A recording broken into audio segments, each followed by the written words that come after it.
नमस्कार, जय जोहार। क्या आप भी गवर्नमेंट एग्जाम्स की तैयारी करना चाहते हैं? क्या आप भी मेमोरी टेक्निक्स और ट्रिक्स के जरिए बहुत ही कम समय में स्मार्ट स्टडी करना चाहते हैं? क्या आप चाहते हैं कि सीजी व्यापम टॉपर आपको पढ़ाए? तो डाउनलोड करिए योगेंद्र साहू क्लासेस ऐप। यहाँ 10 से अधिक गवर्नमेंट एग्जाम्स क्रैक करने वाले और सीजी व्यापम टॉप करने वाले योगेंद्र सर CGPSC और सीजी व्यापम के अंतर्गत होने वाले सभी एग्जाम्स की तैयारी कराएं। तो डाउनलोड करिए Yogendra Sahu classes app to be the best, learn from the best.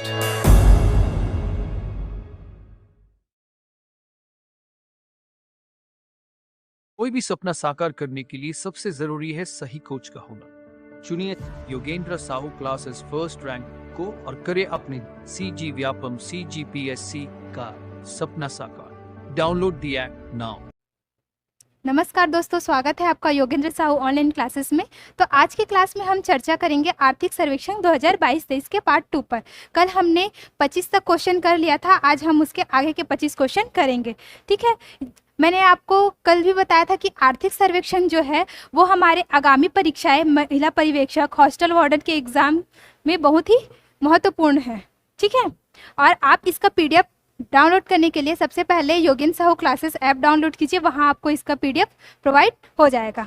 ठीक है, कल किसी ने डाउट पूछा था कि कृषि क्षेत्र में किस वर्ष वृद्धि दर सर्वाधिक रहा था, तो उन्होंने कहा था कि इसका ऑप्शन A राइट आंसर होगा। तो उनका कहना भी सही है। अगर हम आधार वर्ष 2012-13 से गणना करें तो कृषि क्षेत्र में सर्वाधिक वृद्धि दर 2016-17 में ही दर्ज की गई थी। लेकिन हम अगर केवल पिछले 6 वर्षों से देखें तो 2018-19 भी आंसर ले सकते हैं। अगर सिर्फ पिछले 6 वर्षों में देखें कि कृषि क्षेत्र में सर्वाधिक वृद्धि दर कब दर्ज की गई थी, तो 18-19 में। लेकिन अगर आधार वर्ष में देखेंगे तो 16-17 में। तो उनका कहना भी प्रश्न है, तो आंसर किस पर डिपेंड करेगा कि प्रश्न कैसे पूछ रहा है। ठीक है, इसके साथ ही एक और प्रश्न था कि सर्वाधिक उत्पादित तिलहन फसल कौन सी है। ठीक है, तो इसमें मूंगफली ही सही आंसर आएगा, ना कि सोयाबीन। तो आप इसको अपडेट कर लीजिए या फिर आप आर्थिक सर्वेक्षण 2022-23 भी देख सकते हैं। ठीक है, तो देखते हैं आज का पहला प्रश्न। खनिज राजस्व में मुख्य खनिज से राजस्व कितना प्राप्त होता है। ठीक है, तो हमें खनिज से राजस्व 2 तरफ से प्राप्त होता है। कैसे?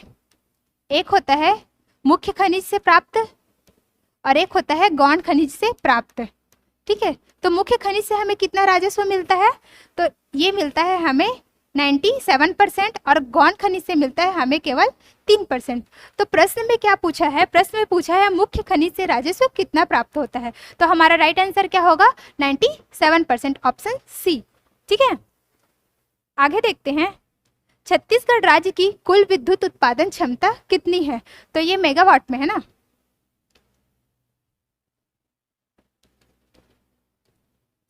मेगावाट में। तो हमारे छत्तीसगढ़ राज्य की कुल विद्युत उत्पादन क्षमता कितनी है? तो 2984.7 मेगावाट। ये जो है वो 3 भागों में बटा हुआ है। ठीक है, पहला है हमें ताप विद्युत से कितना मिलता है, तो 2840 मेगावाट। ठीक है, और जल विद्युत से कितना मिलता है? 138.7 मेगावाट।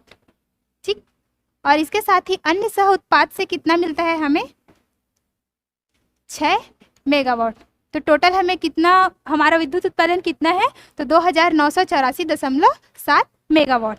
ठीक है,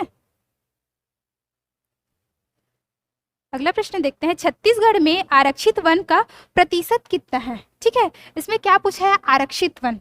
ठीक, तो आरक्षित वन का प्रतिशत है 43.13%।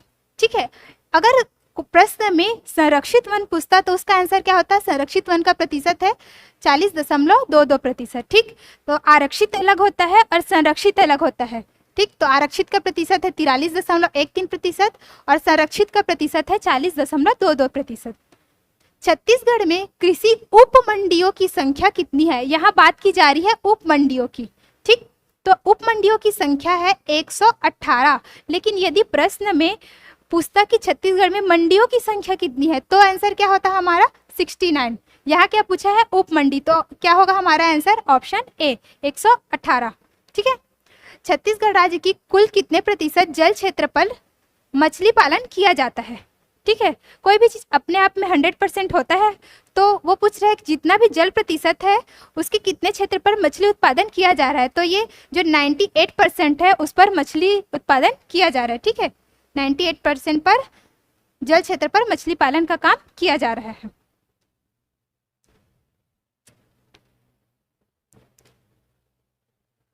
वर्ष 2022-23 में किस दलहन फसलों का उत्पादन सर्वाधिक हुआ था। तो किसका उत्पादन सर्वाधिक हुआ था, तो चना का है उत्पादन जो है सबसे सर्वाधिक हुआ था। ठीक है, दलहन में चना, तिलहन में मूंगफली। ठीक, निम्न में से कौन छत्तीसगढ़ का सर्वाधिक सिंचित क्षेत्रफल प्रतिशत वाला जिला है। ठीक है, तो इसमें क्या है, सिंचित क्षेत्रफल प्रतिशत वाला जिला सबसे कौन सा है, तो वो है जांजगीर चांपा, वो भी सर्वाधिक में पूछ रहे हैं। ठीक है, तो सर्वाधिक सिंचित जिला कौन सा हो गया, जांजगीर चांपा। लेकिन यही अगर कम सिंचित क्षेत्रफल प्रतिशत वाला जिला पूछता तो क्या लेंगे, दंतेवाड़ा। ठीक, सर्वाधिक में जांजगीर चांपा और न्यूनतम में दंतेवाड़ा। ठीक है, आगे देखते हैं।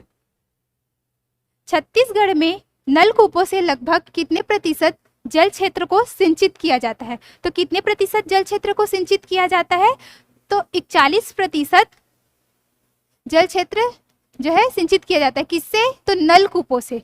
ठीक है, सिंचित करने के लिए अलग अलग साधन होते हैं, नहरें, नलकूप, कुएं आदि। तो यहाँ क्या पूछा है, नलकूप, तो कितना प्रतिशत लेंगे, 41%। ठीक है, वनावरण की दृष्टि से छत्तीसगढ़ भारत में कौन से क्रम में है। तो कल हमने जब प्रश्न किया था तो वहां हमने क्या देखा था, वन क्षेत्रफल देखा था। आज क्या पढ़ रहे हैं हम, वनावरण। ठीक है, तो दोनों में छत्तीसगढ़ का रैंक अलग अलग है। वनावरण में छत्तीसगढ़ का रैंक क्या है, 3rd, लेकिन वन क्षेत्रफल में क्या रैंक है छत्तीसगढ़ का, 4th।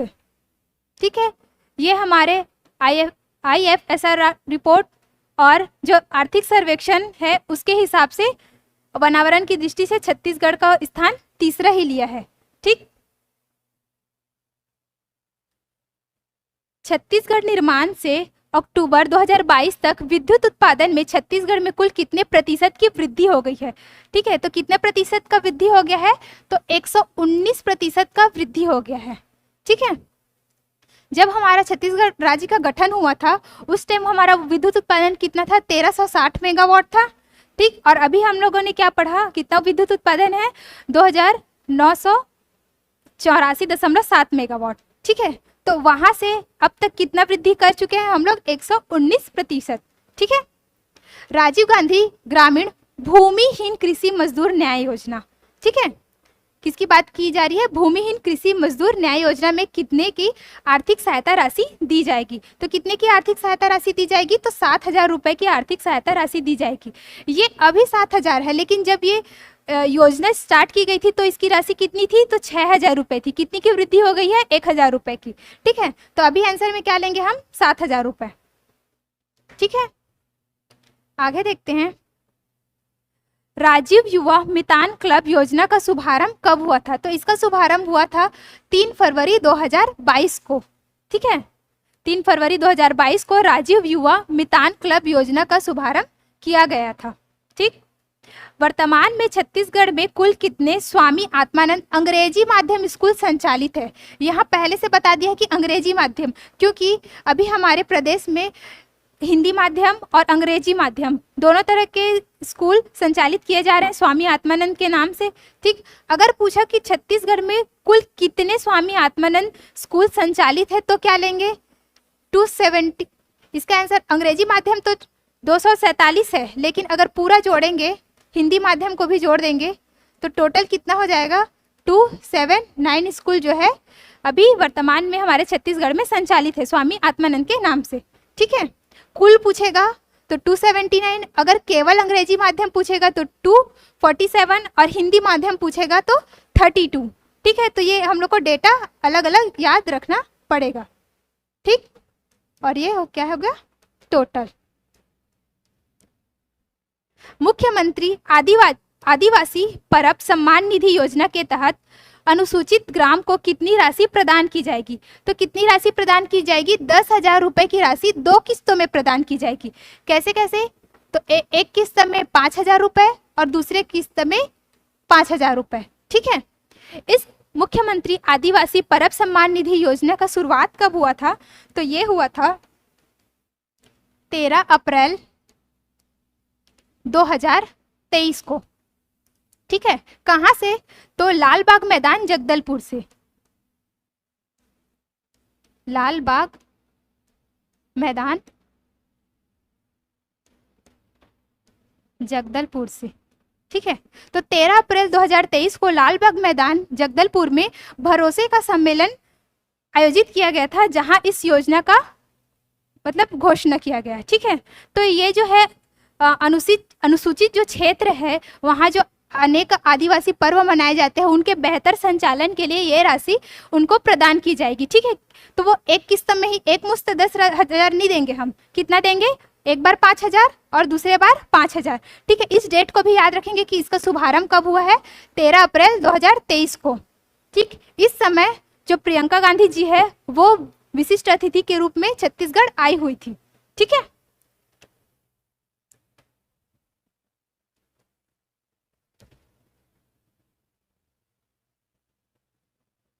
छत्तीसगढ़ में कितने नवीन चिकित्सा महाविद्यालय की घोषणा की गई है? तो कितने नवीन चिकित्सा महाविद्यालय की घोषणा की गई है? 4 महाविद्यालयों की घोषणा और की गई है। ठीक है। महात्मा गांधी ग्रामीण औद्योगिक पार्क की स्थापना कब की गई? तो ये कब किया गया है? 2 अक्टूबर 2022 को। ठीक है। 2 अक्टूबर 2022 को महात्मा गांधी ग्रामीण औद्योगिक पार्क की स्थापना की गई है। ठीक है। इसको रीपा के नाम से भी जाना जाता है। छत्तीसगढ़ में कब से पृथक कृषि बजट पारित किया गया? तो ये वर्ष 2012-13 से पारित किया गया है। ठीक है। वर्ष 2012-13 से पृथक कृषि बजट हमारे प्रदेश में पारित किया जा रहा है। ठीक। छत्तीसगढ़ बजट 2022-23 को किसकी संज्ञा दी गई? तो ये बहुत ही आईएमपी क्वेश्चन है। अभी हाल में ही हमारे लेबर इंस्पेक्टर के एग्जाम में पूछा गया था ना कि गोबर से बने ब्रीफकेस के ऊपर में क्या लिखा था? गोमय वस्ते लक्ष्मी। ऐसा तो ये भी पूछ सकता है कि इस साल के बजट को किसकी संज्ञा दी गई है? तो इस साल के बजट को भरोसे का बजट इसकी संज्ञा दी गई है। ठीक। ये हमें आसानी से याद हो सकता है। हमारे प्रदेश के मुख्यमंत्री भूपेश बघेल जी हर जगह होल्डिंग लगा रहते हैं ना, भूपेश है तो भरोसा है। तो वैसे भी हमारा बजट क्या है? भरोसे का बजट। ठीक। तो ये आसानी से याद हो जाएगा। मुख्यमंत्री कन्या विवाह योजना की राशि को बढ़ाकर कितना कर दिया गया है? तो ये इस राशि को बढ़ाकर 50,000 कर दिया गया है। तो जब अभी 50,000 कर दिया गया है तो पूर्व में कितना था? तो पूर्व में कितना था? 25,000 था। 25,000 से बढ़ाकर 50,000 कर दिया गया है। ठीक है। किसका? मुख्यमंत्री कन्या विवाह योजना का। वर्तमान में छत्तीसगढ़ में कुल कितने स्वामी आत्मानंद हिंदी माध्यम स्कूल संचालित है? ऊपर में हमने क्या पढ़ा था? अंग्रेजी माध्यम स्कूल। यहाँ क्या है? हिंदी माध्यम स्कूल। तो कितने हिंदी माध्यम स्कूल है हमारे पास? 32। ठीक।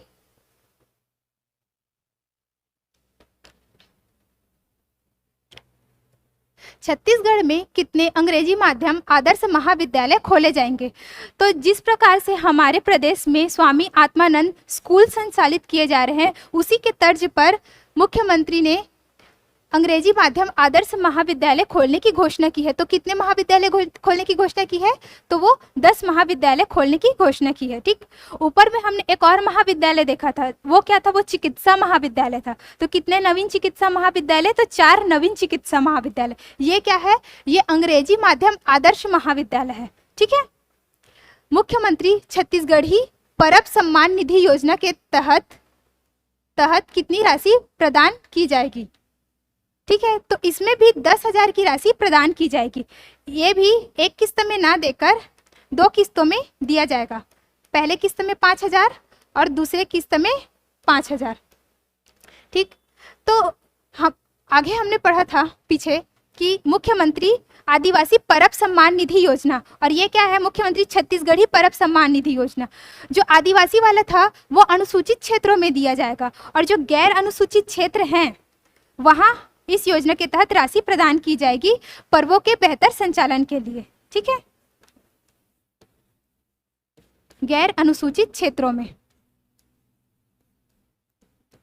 जैसे आदिवासी परब सम्मान निधि योजना की शुरुआत 13 अप्रैल 2023 को की गई थी, तो इस योजना की शुरुआत देखेंगे 20 अप्रैल 2023। 20 अप्रैल 2023। ठीक, उसमें क्या पढ़ा था हमने? 13 अप्रैल 2023, ये 20 अप्रैल 2023। इसमें भी 10,000 राशि ही प्रदान किया जाएगा। ठीक है। छत्तीसगढ़ में बोरेबासी दिवस कब मनाया जाता है? तो हाल ही में हमने मनाया है ये 1 मई को। 1 मई को क्या रहता है? अंतर्राष्ट्रीय मजदूर दिवस। तो उस दिन हम मजदूरों को सम्मान देने के लिए उसको बोरेबासी दिवस के रूप में मनाए जा रहे हैं। ये हमारे प्रदेश मुख्य का बहुत ही अच्छा पहल है। ठीक। मुख्यमंत्री मितान योजना का टोल फ्री नंबर क्या है? तो मुख्यमंत्री मितान योजना है क्या? इसके तहत जो हमारे बहुत सारे प्रमाण पत्र जैसे जाति प्रमाण पत्र, निवासी प्रमाण पत्र, जन्म प्रमाण पत्र, विवाह प्रमाण पत्र, मृत्यु प्रमाण पत्र, तो ये जो क्या है, इसकी सुविधाएं हमको घर बैठे ही मिल सकती है। जो मितान होंगे वो घर में आकर ही हमारे ये सब प्रमाण पत्र बनाएंगे। तो उसके लिए हमको कौन सा नंबर डायल करना पड़ेगा? 14545। इस पर कॉल करके हम इन सब सुविधाओं का लाभ ले सकते हैं। अभी हमें कुल 17 प्रकार की सुविधाएं मिल रही है, सेवाएं मिल रही है कि इसके साथ ये जो है जब ये योजना जब चालू हुआ था तो ये केवल नगर पालिक निगम में ही स्टार्ट हुआ था ना, नगर पालिक निगम में स्टार्ट हुआ था, किंतु अभी हाल में ही इसको नगर पालिकाओं में भी चालू कर दिया गया है। ठीक, पहले सिर्फ नगर निगम में चलता था, अब नगर पालिका में भी इस योजना का शुभारंभ कर दिया गया है। ठीक, और इस योजना का शुरुआत कब हुआ था? तो ये हुआ था 1 मई 2022 को। तो इसका शुरुआत वाला तिथि भी याद रखेंगे और ये कहाँ कहाँ अभी लागू हो चुका है वो भी याद रखेंगे। कितनी प्रकार की सेवाएं इसके तहत दी जा रही है ये भी याद रखेंगे। इसका टोल फ्री नंबर भी याद रखेंगे। इसके साथ ही एक चीज़ और याद रखना है, वो क्या है? जो मुख्यमंत्री मितान योजना है उसमें एक प्रतीक चिन्ह है कि मितान हमारा है कौन? तो मितान है हमारा पहाड़ी मैना। ठीक, जो हमारा राजकीय पक्षी है पहाड़ी मैना, वही क्या है? इसका प्रतीक चिन्ह है। ठीक, तो ये रहा हमारा टॉप 50 क्वेश्चन आर्थिक सर्वेक्षण से। आप इसका PDF डाउनलोड कर सकते हैं योगेंद्र साहू क्लासेस ऐप में जाकर। साथ ही हमारे ऐप में महिला पर्यवेक्षक के कोर्स भी लॉन्च किए गए हैं और टेस्ट सीरीज भी लॉन्च किए गए हैं। तो आप जाकर वो कोर्स परचेस कर सकते हैं और अपनी तैयारी बेहतर बना सकते हैं। मिलते हैं नेक्स्ट वीडियो में। धन्यवाद।